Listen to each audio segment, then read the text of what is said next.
you told your friend you're not okay. And tell me what's wrong and why you never.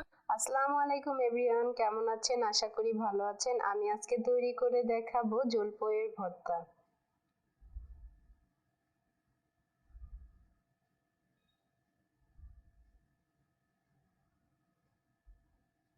সেজন্য আমি এখানে নিয়ে নিয়েছি পাকা কিছু জলপাই। জলপাইগুলোকে আমি বাজার থেকে কিনে যদি বাসায় এনে 2-1 দিন রেখে দেন তাহলে কিন্তু জলপাইটা খুব সুন্দরভাবে পেকে যাবে।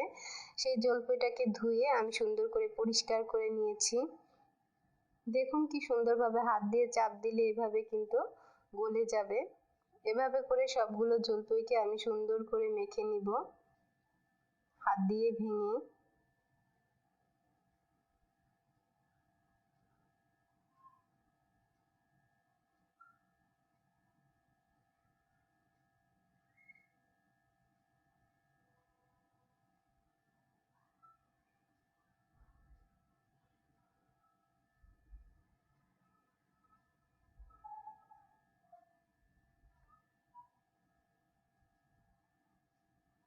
সবগুলো জলপাইকে হাত দিয়ে সুন্দর করে ভেঙে নিয়ে মেখে নিতে হবে। দেখুন আমি সুন্দর করে মেখে নিয়েছি জলপাইগুলোকে।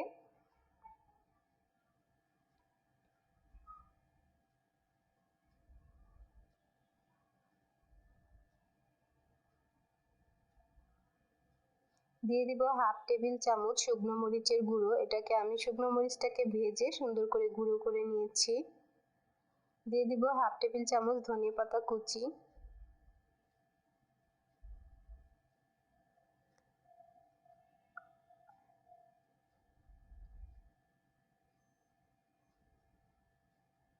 একটা কাঁচামরিচ আমি কুচি করে কেটে নিয়েছি,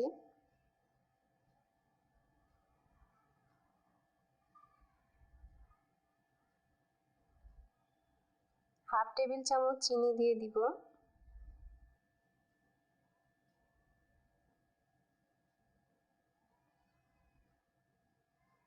দিয়ে দিব হাফ টি স্পুন বিট লবণ,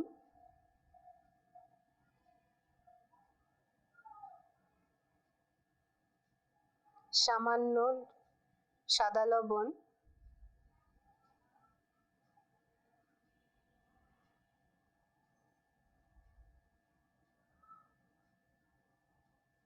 হাফ টেবিল চামচ সরিষার তেল, যা আচারটাকে আরো টেস্টি করে তুলবে। আপনারা চাইলে দিতেও পারেন, নাও পারেন।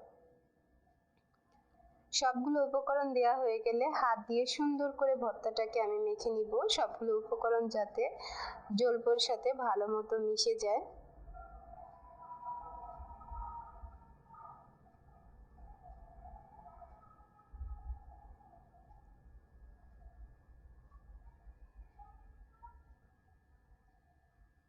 হাত দিয়ে সুন্দর করে আমি ভর্তাটাকে মেখে নিব। আপনারা চাইলে কিন্তু বাসায় খুব সহজে তৈরি করে নিতে পারেন এই টক ঝাল মিষ্টি স্বাদের জলপাইয়ের ভর্তাটা। তৈরি হয়ে গেল খুবই মজাদার এবং দারুণ স্বাদের আমার জলপাইয়ের ভর্তা।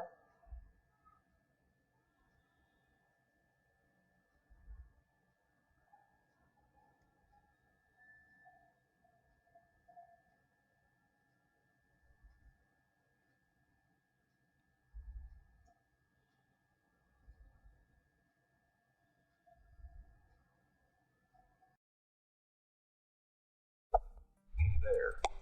Subscribe to my channel. And also press this bell icon.